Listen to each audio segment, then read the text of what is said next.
Hello friend, स्वागत है आपका ओनली स्टडी ज्ञान में। आज हम 9th क्लास साइंस में 9वां चैप्टर बल तथा गति के नियम में जो है नोट्स वीडियो देखेंगे, जो कि महत्वपूर्ण होगा।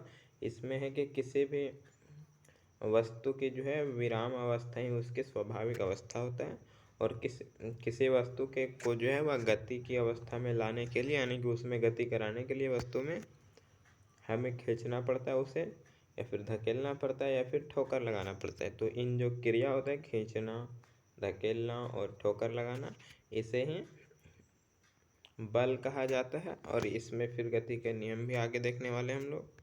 तो बल जो होता है उसके प्रकार भी होते हैं कुछ। तो इसमें पहला होता है संतुलित बल। तो संतुलित बल क्या है उसे देख लेते हैं। तो जब किसी वस्तु को है जो है वह दोनों ओर से समान बल के द्वारा खींचा जाता है, तो ही उसे संतुलित बल कहा जाता है।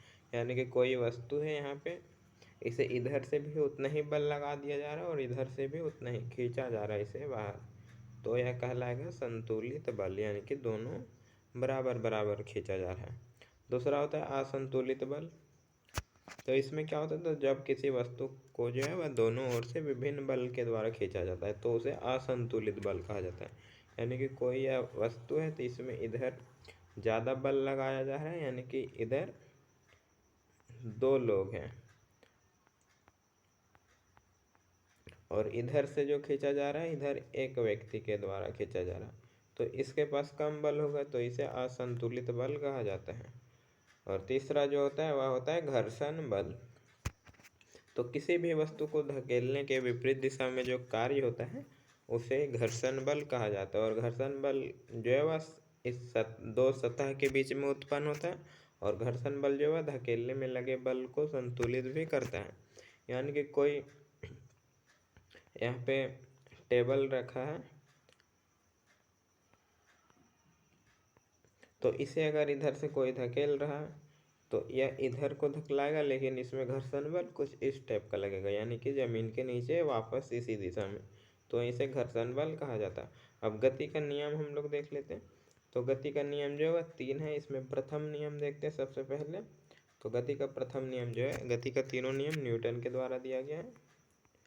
न्यूटन, इसे एन से भी दिखाया जाता है। तो प्रथम नियम यह है कि प्रत्येक वस्तु जो है वह अपनी स्थिर अवस्था या फिर सरल रेखा के एक समान गति की अवस्था में बनी रहती है, और जब तक कि उस पर कोई बाहरी बल कार्यरत ना हो। यानी कि प्रथम नियम के अनुसार, गति का प्रथम नियम के अनुसार बोले तो प्रत्येक वस्तु जो अपनी स्थिर अवस्था में या सरल रेखा के एक समान गति की अवस्था में हमेशा बनी रहती है।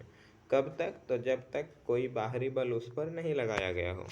तो सभी वस्तुएं जो है अपनी गति की अवस्था में परिवर्तन का विरोध करती है, यानी कि वह स्थिर होने की इच्छा रखती हैं। और गति के पहले नियम को भी जो है वह जड़त्व का नियम भी कहा जाता है। इसका फॉर्मूला है Ft = mv - mu। तो इसे जड़त्व का नियम कहते हैं। तो जड़त्व देख लेते क्या होता है। तो गुणात्मक रूप से किसी वस्तु के विरामावस्था में रहने या समान वेग से गतिशील रहने की प्रवृत्ति को जड़त्व कहा जाता है। और भारी वस्तुओं का जड़त्व जो है अधिक होता है, तथा हल्के वस्तुओं का जो है वह जड़त्व कम होता है। इसमें एक और टॉपिक है द्रव्यमान, तो इसे देख लेते हैं। उसके बाद गति के द्वितीय नियम देखेंगे हम लोग। तो किसी वस्तु का जड़त्व जो है उसके द्रव्यमान के रूप में ही मापा जाता है।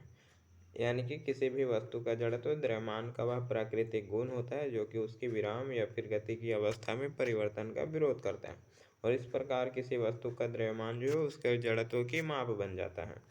अब हम लोग गति का द्वितीय नियम देखें।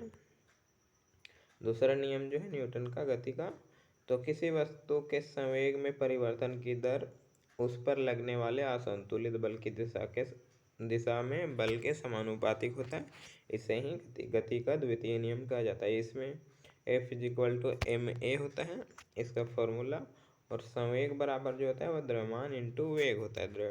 संवेग को P से, द्रव्यमान को m से और वेग को v से दिखा जाता है, यानी कि P × m, P = mv।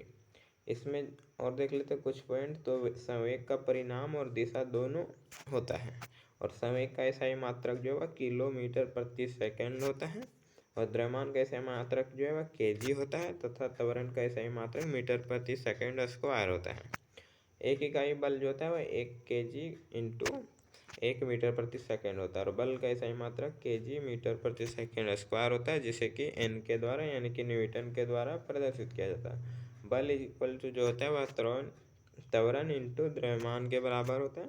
गति का तृतीय नियम देखें, जो कि न्यूटन का तृतीय नियम है या फिर गति का, तो किसी भी क्रिया के लिए ठीक उसके समान किंतु विपरीत दिशा में प्रतिक्रिया होती है, उसे ही गति का तृतीय नियम कहा जाता है। यद्यपि यह जो है वह अवश्य याद रखना चाहिए कि क्रिया और प्रतिक्रिया बल सदैव दो अलग अलग वस्तुओं पर एक साथ कार्य करते हैं और विरोधी बलों की क्रिया तथा प्रतिक्रिया जो है वह बल कहा जाता है। अब संवेग देख लेते हैं हम लोग क्या है।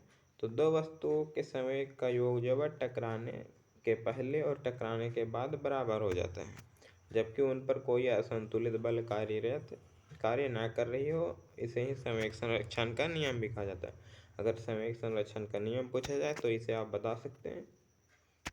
लास्ट एक टॉपिक इसमें है मौलिक नियम। तो संवेग, ऊर्जा, कोणीय संवेग, आवेश आदि के संरक्षण को भौतिकी में जो है मौलिक नियम माना जाता है। तो यह वीडियो समाप्त है। वीडियो अच्छा लगा लाइक कमेंट चैनल को सब्सक्राइब कर लीजिएगा और अधिक से अधिक दोस्तों के साथ शेयर कीजिएगा। धन्यवाद।